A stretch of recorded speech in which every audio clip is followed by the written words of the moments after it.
Shalom, shalom. Apa kabar pejuang Kristus? Apa kabar pejuang Kristus? Semangat. Bersyukur pagi ini saya rasakan hadirat Tuhan begitu kuat. Semuanya bersemangat memuji dan menyembah Tuhan.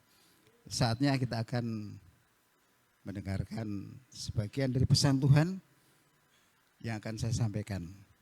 Namun sebelumnya izinkan saya untuk memberikan sebuah pemahaman yang mungkin sebagian mengerti dan sebagian tidak mengerti. Sehingga gampang sekali terseret oleh berbagai-bagai angin pengajaran.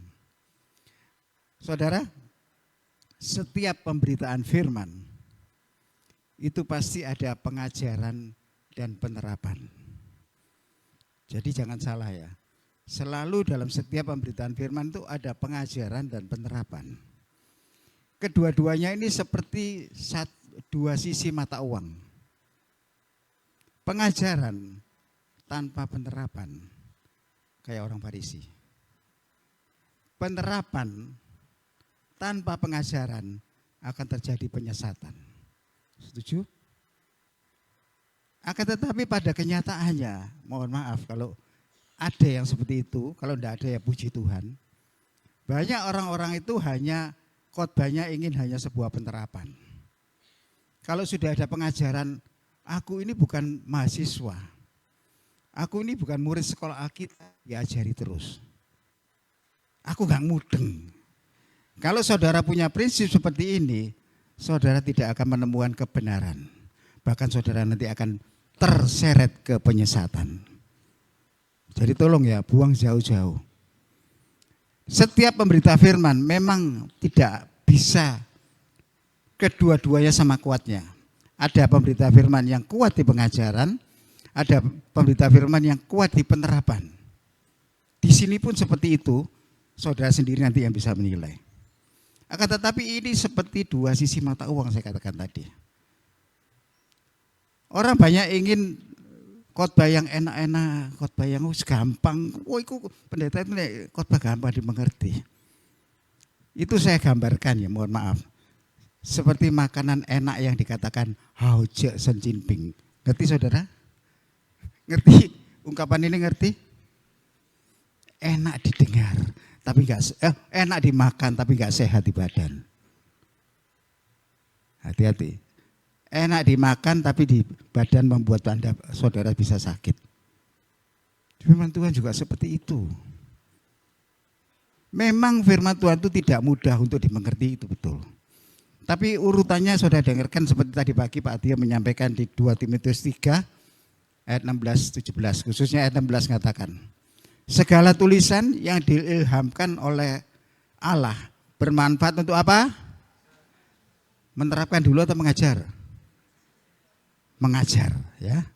Kemudian menyatakan kesalahan, memperbaiki kelakuan. 2 itu penerapan. Dan ketiga untuk apa? Mendidik orang dalam kebenaran. Firman Tuhan itu sempurna. Diajar, diterapkan, baru bisa benar. Kalau tidak seperti itu tidak. Firman Tuhan tidak akan pernah salah. Makanya jangan alergi dengan pengajaran. Karena itu akan membawa kepada kita itu nanti zaman akhir ya, zaman akhir ini. Saya kasih gambaran yang supaya lebih jelas lagi. Saya senang kalau saudara jelas. Kita ini dalam menjalani kehidupan dari umur mulai dari 5 tahun terus ke atas kan mulai masuk ke sekolah. Sekolah itu apa? Pengajaran bukan? Setelah sekolah baru nanti akan bekerja. Orang pada zaman dahulu filosofinya nggak sama dengan sekarang. Sekolah nggak usah tinggi-tinggi, yang penting itu langsung praktek kerja. Zaman dulu bisa.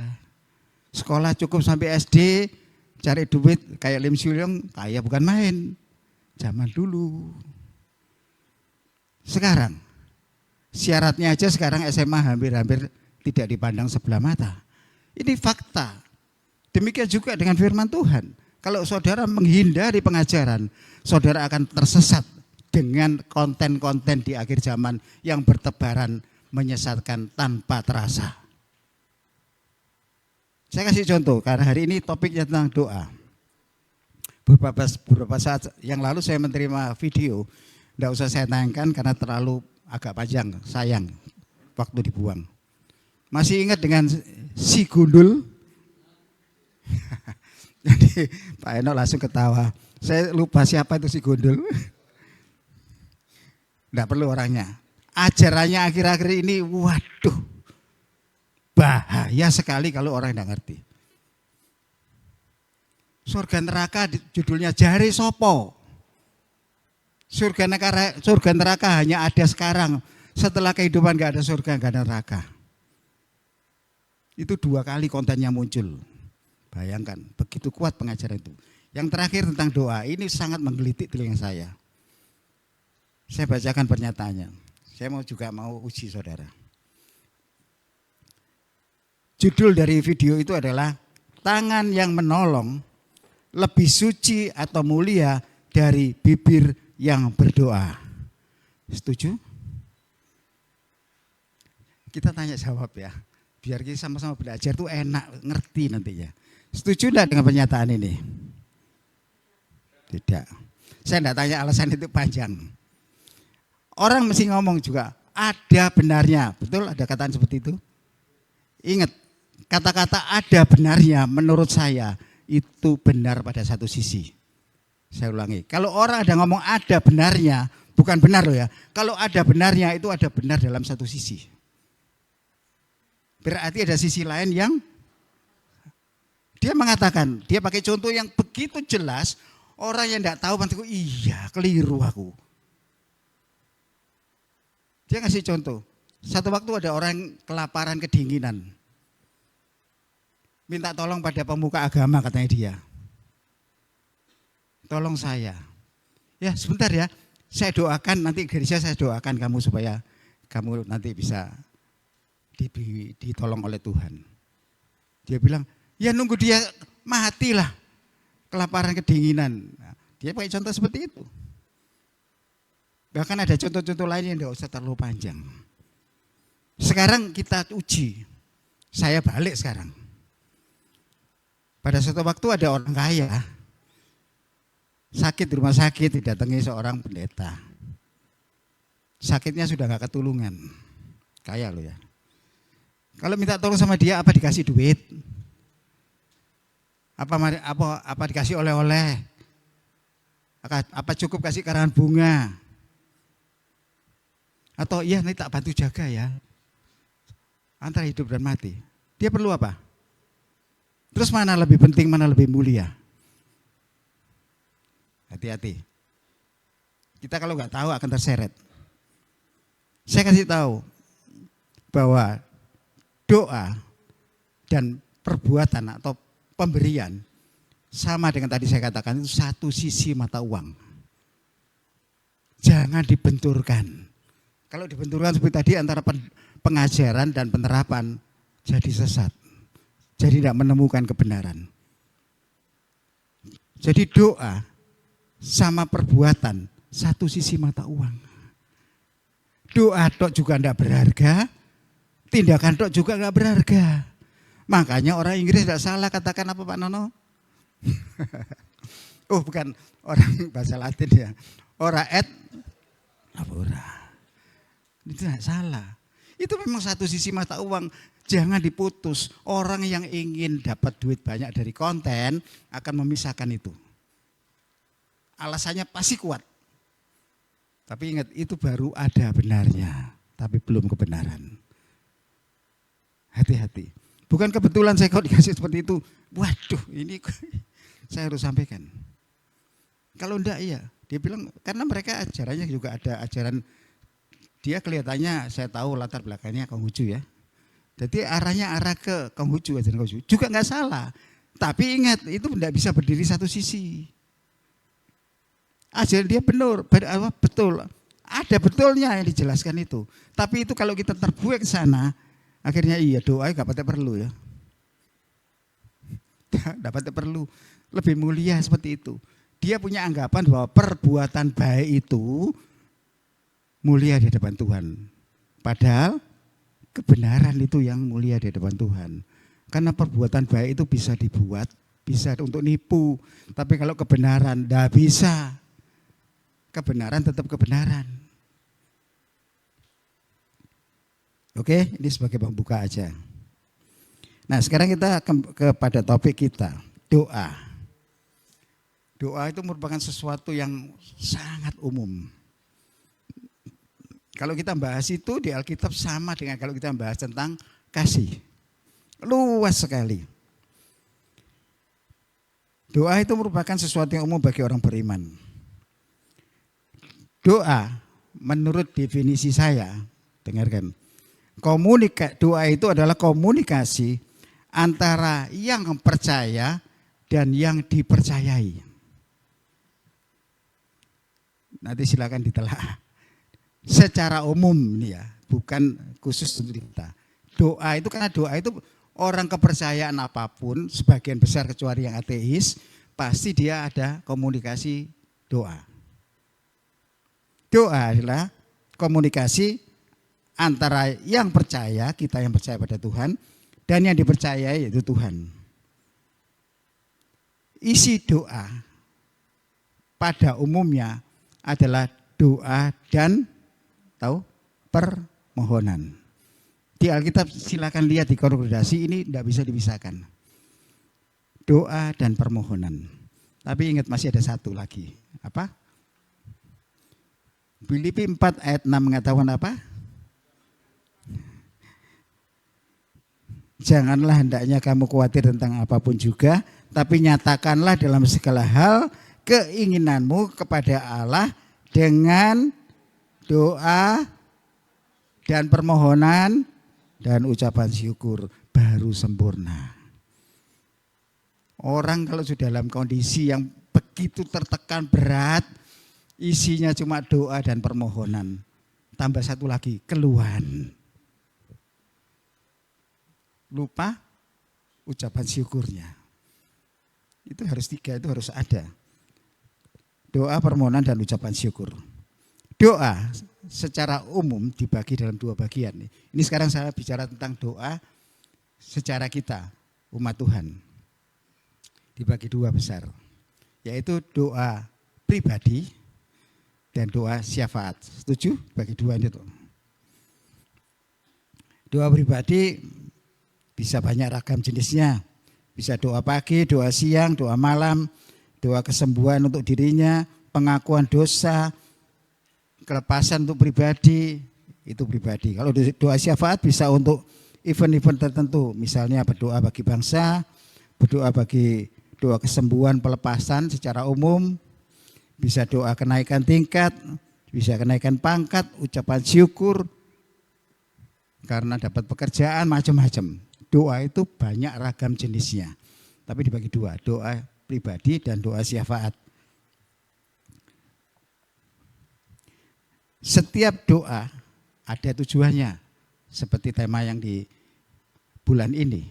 Setiap doa itu ada tujuannya, khususnya yang tersirat di dalam Yakobus 1 ayat Yakobus 4 ayat 2 dan 3-nya. Di situ tersirat tentang tujuan doa. Nah, perlu diketahui bahwa ragam jenis doa yang saya sebutkan tadi itulah yang menyatakan tujuan doa. Ngerti maksudnya? Ketika kita mendoakan untuk doa bagi bangsa, maka saat itu doa kita tujuannya untuk bangsa. Ketika kita doa untuk kelepasan, saat itu tujuan dari doa kita adalah melepaskan orang tersebut dari belenggu dosa. Jadi ragam doa menentukan tujuannya. Dan saya hanya akan mengulas pagi ini dalam satu sisi.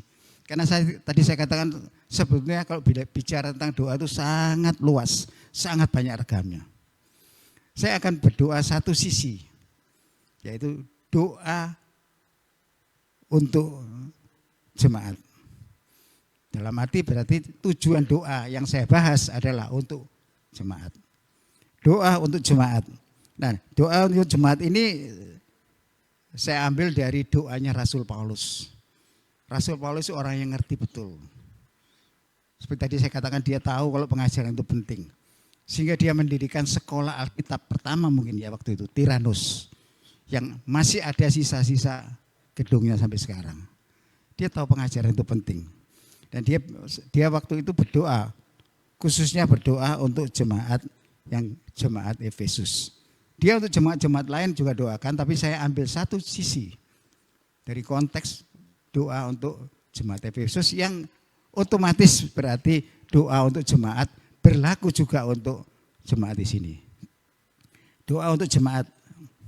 Kita akan lihat di Efesus pasal 3 ayat 14 sampai 21.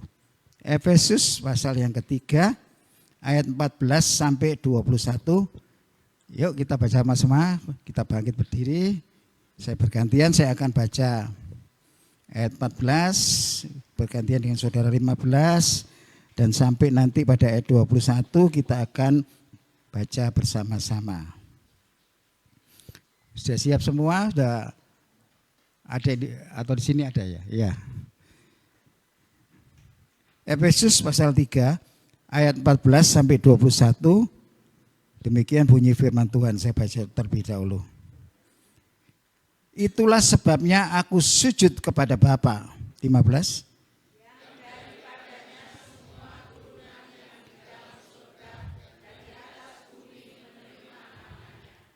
Aku berdoa supaya Ia menurut kekayaan kemuliaannya menguatkan dan meneguhkan kamu oleh rohnya di dalam batinmu. 17.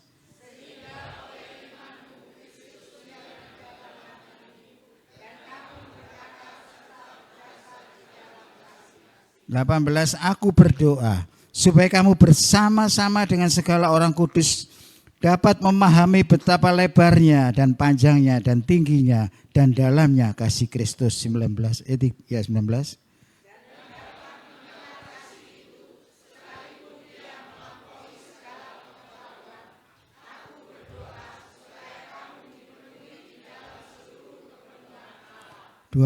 Bagi Dialah yang dapat melakukan jauh lebih banyak daripada yang kita doakan atau pikirkan, seperti yang ternyata dari kuasa yang bekerja di dalam kita. Sama-sama, bagi Dialah kemuliaan di dalam jemaat dan di dalam Kristus Yesus turun-temurun sampai selama-lamanya. Amin. Silakan duduk. Selamat hadirat Tuhan. Terima kasih.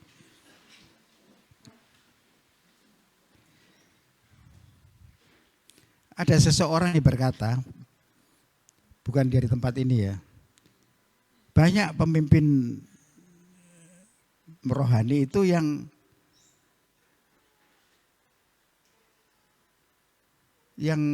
jarang mendoakan jemaatnya. Bahkan dia sendiri didoakan jemaatnya. Bukan di tempat sini, tapi ada orang yang pernah mengatakan gitu. Ada pemimpin yang justru dia itu menuntut didoakan jemaatnya tapi tidak mendoakan jemaatnya. Tapi kalau di tempat ini saya tidak, itu terbalik.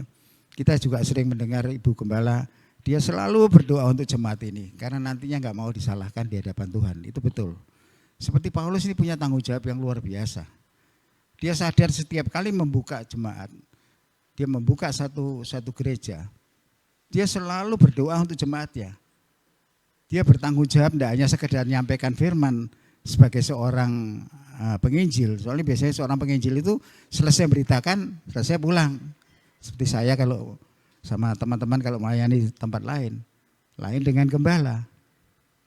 Jadi dia itu mendoakan untuk jemaatnya. Dan yang dia doakan ada 3 hal penting yang saya temukan di ayat yang barusan kita baca, yaitu yang pertama, doa untuk jemaat yang pertama adalah yang terpenting, yaitu makin mengokohkan iman. Doa Paulus pertama kali dia berdoa untuk jemaat Efesus dan juga perlu doakan kita semua. Jadi ini jangan dikatakan tanggung jawabnya hanya Bunda sama Pak Gem saja atau Pak hamba-hamba Tuhan, tapi doa untuk jemaat itu tanggung jawab semua karena kita adalah saling melayani. Jadi pokok doa ini juga saudara doakan untuk jemaat supaya kita saling menguatkan. Yang pertama, makin mengokohkan iman. Kalau kita melihat dikatakan di sini di ayat 16. Aku berdoa supaya ia menurut kekayaan kemuliaannya menguatkan dan meneguhkan kamu oleh rohnya. Menguatkan dan meneguhkan kamu. Paulus ingin jemaat Efesus itu makin kuat dan teguh oleh rohnya. Bukan oleh persekutuan pribadi manusia dengan manusia, enggak.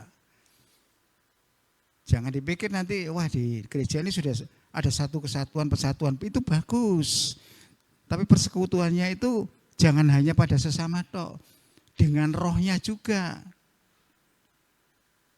Ya. Kalau ada persekutuan hanya secara daging aja, itu baru namanya persatuan. Bukan persekutuan. Ada bedanya loh. Jadi kalau ada persekutuan semua menjadi satu. Satu dalam apa? Dalam roh. Dan itu yang akan mengokohkan iman. Sehingga iman dari jemaat bisa semakin kokoh dan kuat serta beriman kepada Kristus.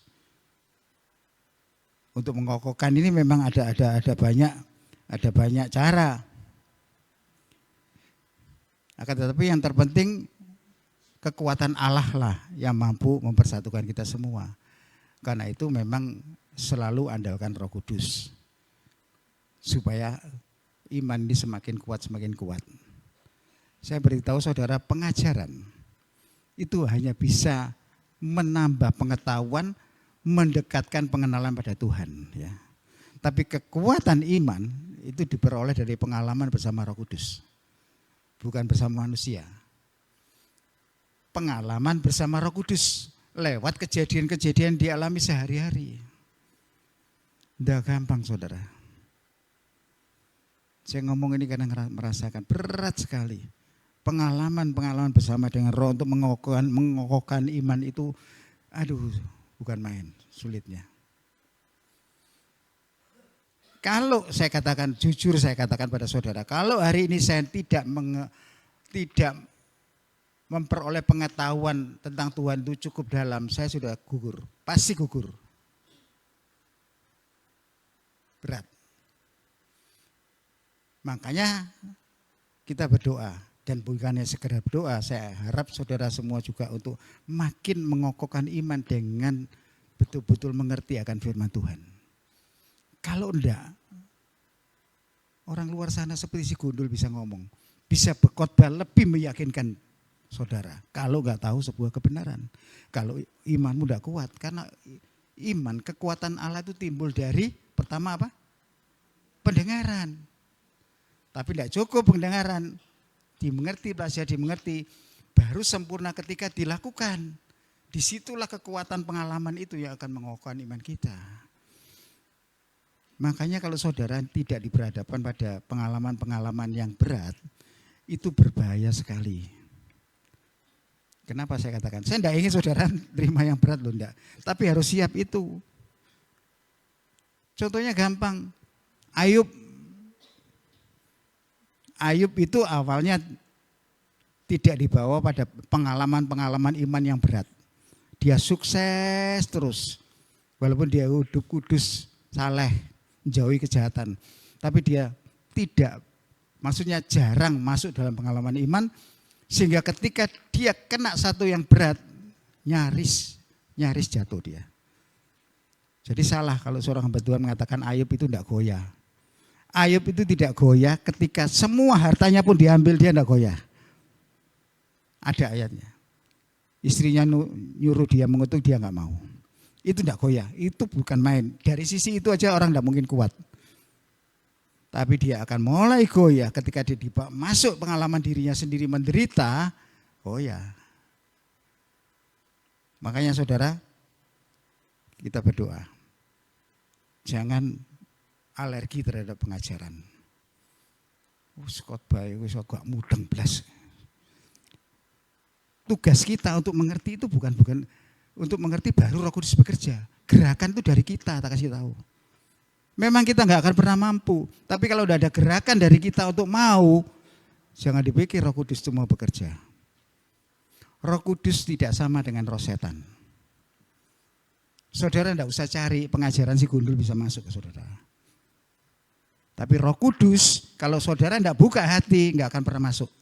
Tidak akan pernah masuk, saya kasih tahu. Buka hati dulu. Baru nanti kita akan bisa mengenal Allah dari lebih jauh, lebih jauh. Karena kekuatan Allah inilah yang akan membuat jemaat itu tekun dalam menganggung segala sesuatu. Ya, kekuatan Allah inilah yang akan membuat kita semua tekun dalam menanggung segala sesuatu. Tekun loh ya, tidak gugur loh. Kita bisa melihatlah, semua sudah tahu kondisi akhir zaman bagaimana. Sudah ekonomi sulit, penipuan di mana-mana, kejahatan di mana-mana. Pakai perhiasan hasil keringatnya sendiri aja nggak bisa. Saya ngeri lihat barusan dikirimi video yang pakai kalung emas, pakai cincin, tangannya hancur, melungker semua, ini nyaris mati. Untungnya nggak mati, ini sobek semua, dirampok. Kalau kita tidak punya kekuatan iman, kita tidak akan bisa tekun dalam menghadapi yang seperti ini. Seseorang yang makin kokoh imannya, dia akan senantiasa mempermuliakan Allah. Kalau kokoh imannya, di dalam segala sesuatu penderitaan sekalipun, tetap ada ucapan syukur. Ucapan syukur itulah yang dikatakan memuliakan Allah. Jadi yang pertama, kita harus benar-benar berusaha untuk makin mengokohkan iman. Kita sama-sama saling mendoakan di antara jemaat. Karena memang jemaat pun ada yang kuat, ada yang lemah. Bahkan yang kuat sekalipun butuh juga doa dari yang lain. Karena tidak ada satupun yang bisa single factor di dalam menghadapi masalah. Kita manusia yang penuh dengan keterbatasan. Itu yang pertama. Yang kedua yang perlu kita doakan untuk jemaat. Kalau tadi makin mengokohkan iman, yang kedua sekarang tidak kalah pentingnya. Makin mengasihi Allah. Ayat 18 dan 19. Paulus mengatakan, aku berdoa supaya kamu bersama-sama dengan segala orang kudus dapat memahami betapa lebarnya dan panjangnya dan tingginya dan dalamnya kasih Kristus. Dan dapat mengenal kasih itu sekalipun ia melampaui segala pengetahuan. Aku berdoa supaya kamu dipenuhi di dalam seluruh kepenuhan Allah. Kita berdoa supaya bagaimana jemaat ini bisa makin mengasihi Allah. Ini saya barusan terlintas juga di video yang kemarin saya terima mungkin ya. Bukan dari grup Wamos. Di sana ya entah itu jelas mungkin konten, tapi kan itu pengajaran. Seorang kakek lagi berkhotbah di bis. Dia tidak peduli orang-orang tidak senang, dia tetap mengkhotbahkan tentang Yesus, tentang kebaikan Yesus, tentang Tuhan. Ada seorang pemuda yang bising, mau marah-marah. Akhirnya ditawampar orang tua itu tadi. Gak marah. Dia terus ngomong, aku mengasihi engkau. Silakan pipiku yang belum kamu tampar. Ini benar loh. Ini ajaran di situ. Dia mempraktekkan firman Tuhan. Kita harus memahami. Kalau kita memahami kasih Tuhan, hidup kita tidak akan ada keluhan. Paulus sampai mengatakan supaya kamu bersama dengan segala orang kudus dapat memahami betapa lebarnya, panjangnya dan tingginya, lengkap. Kasih Tuhan tak terbatas. Dan satu-satunya yang Tuhan berikan tanpa syarat, cuma kasih. Yang lain ada syaratnya. Karena yang lain terikat dalam perjanjian. Bukan karena Yesus tidak mengasihi, tidak. Karena Tuhan mendidik kita dalam kebenaran. Kalau orang jahat dibiarkan saja dan diampuni tanpa hukuman, itu namanya tidak adil. Tuhan tidak mau. Tapi kasih tidak nunggu kita mengasihi dia. Dia sudah terlebih dahulu mengasihi. Saudara semua begitu lahir di dunia sudah terima kasih Tuhan. Amin. Percaya? Tahu ceritanya? Cower, Tuhan mengasihi sudah. Itu hasil dari kasih Tuhan. Kalau kita mau merasakan itu dari hari ke hari, jangan hanya merasakan ketika mengalami hal-hal yang berat. Tapi ketika kita membayangkan seperti itu, ada ucapan syukur dalam diri kita. Sehingga kalau diri kita ini selalu dipenuhi ucapan syukur, ketika menghadapi tekanan itu, paling enggak sungkan sama Tuhan. Paling tidak sungkan dulu. Tidak menyalahkan Tuhan. Ya, jadi pahami. Kita berdoa supaya kita semua ini memahami betul-betul akan kasih Allah. Dan orang yang tidak mengasihi Allah adalah orang yang tidak mengenal Allah. Coba dilihat 1 Yohanes 4 ayat 8.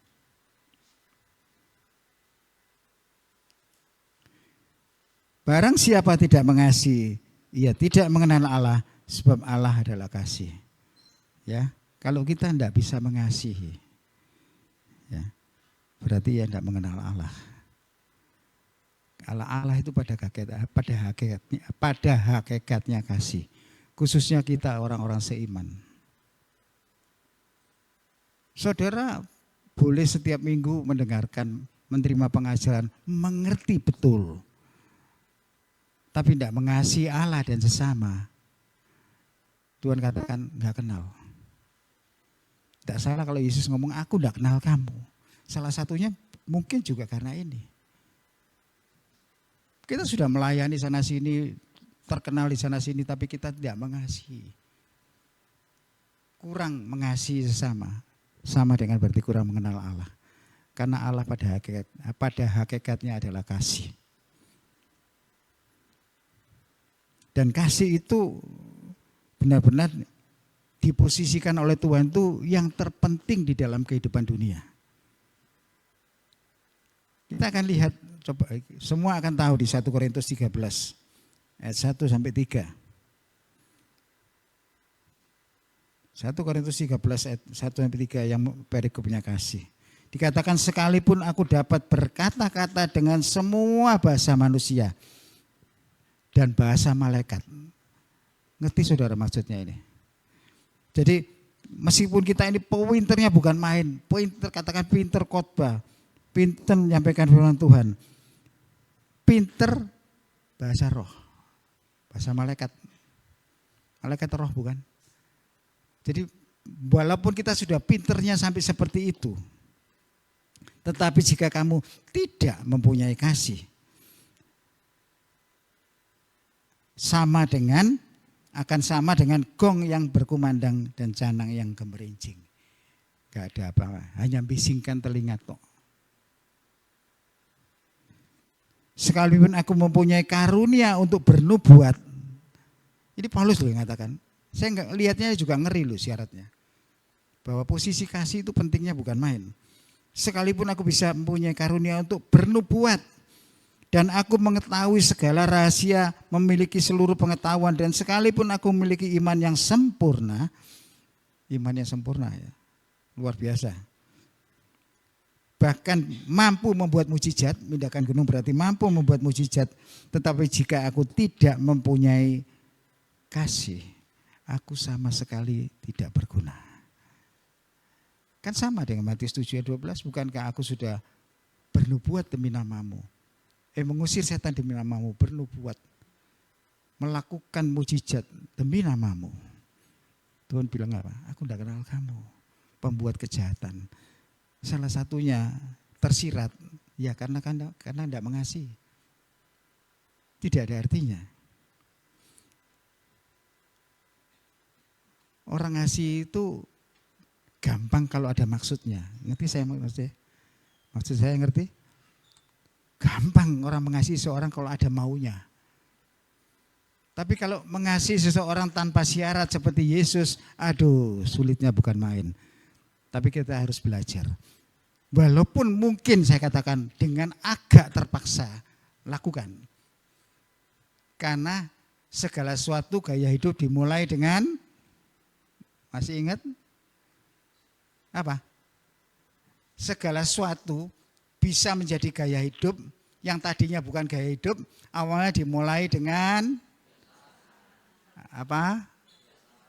Dipaksa. Setelah dipaksa, terpaksa. Setelah terpaksa, biasa. Setelah biasa jadi gaya hidup. Benar loh. Tidak usah munafik, tidak gampang ngasih orang. Belajar. Kadang-kadang sambil menggerutu dalam hati, tolong aja. Tidak usah saudara, saya juga ketika diminta tolong kadang-kadang saya mikir, tapi tidak berani keluar ini. Jangan sampai keluar dari mulut. Jalan. Dengan seperti itu nanti setelah kita jalani, ini pengalaman saya. Hati ini rasanya enak, bukan main loh, betul.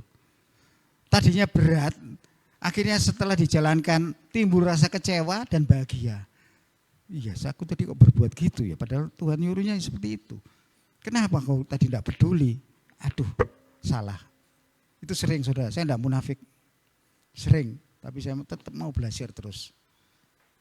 Supaya apa? Jadi biasa.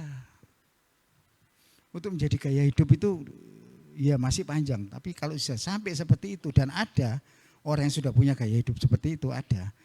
Walaupun saya katakan ya, bukan seiman. Melalui kesempatan ini saya juga mau ngomong, jangan saudara punya berpandangan berkat itu cuma miliknya orang Kristen.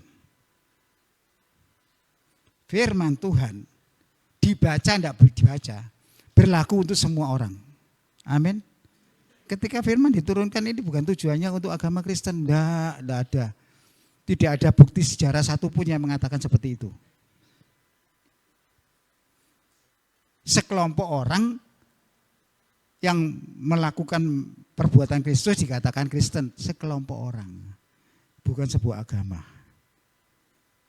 Itu yang membuat daya tarik. Karena di negara itu butuh agama, disebutkan agama, maka disebutlah agama Kristen. Tapi saya kasih tahu, Kristen bukanlah agama. Kristen itu adalah hubungan dengan Tuhan. Hubungan dengan Tuhan Yesus Kristus. Makanya dasar yang paling utama adalah hubungan. Supaya apa? Kenal.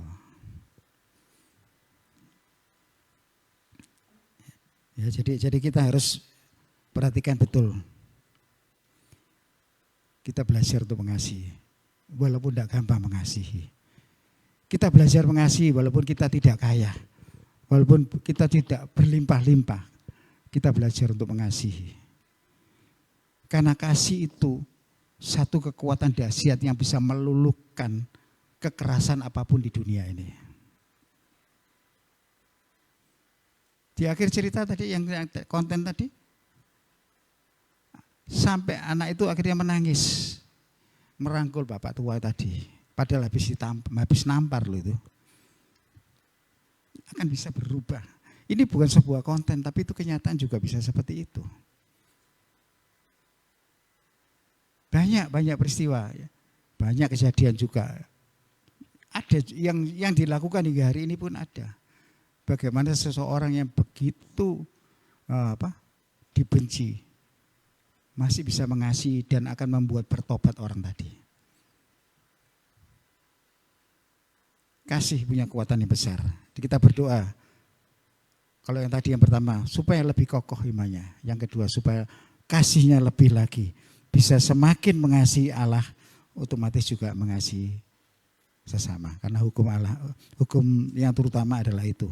Yang ketiga, doa yang perlu didoakan. Yang ketiga, supaya makin mempermuliakan Tuhan. Ayat 20 dan 21.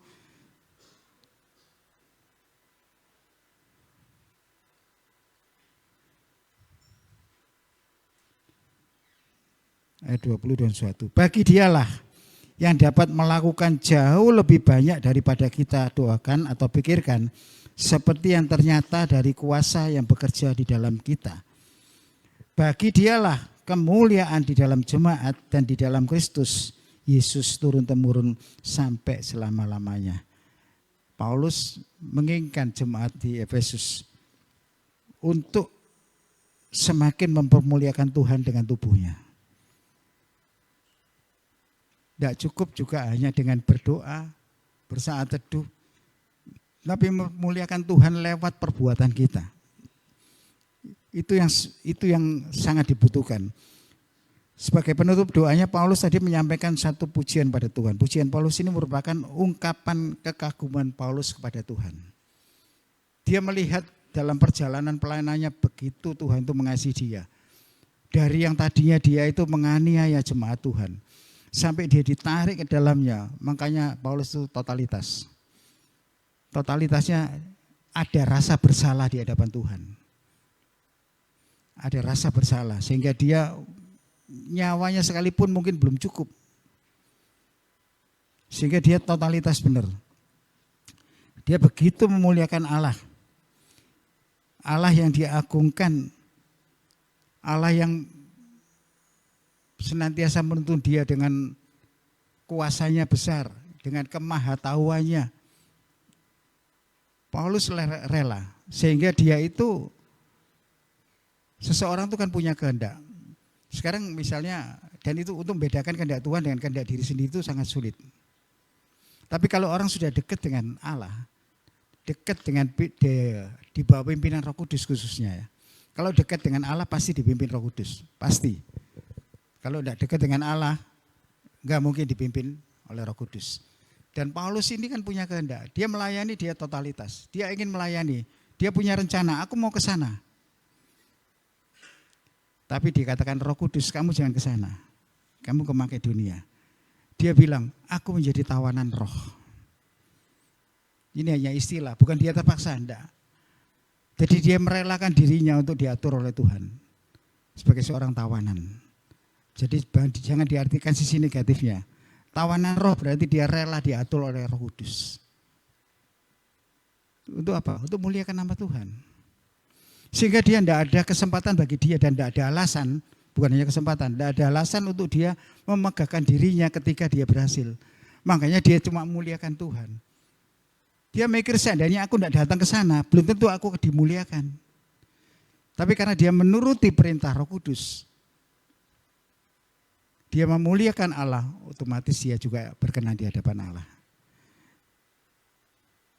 Jadi di samping mengokohkan iman, mengasihi, kita juga harus memuliakan Allah.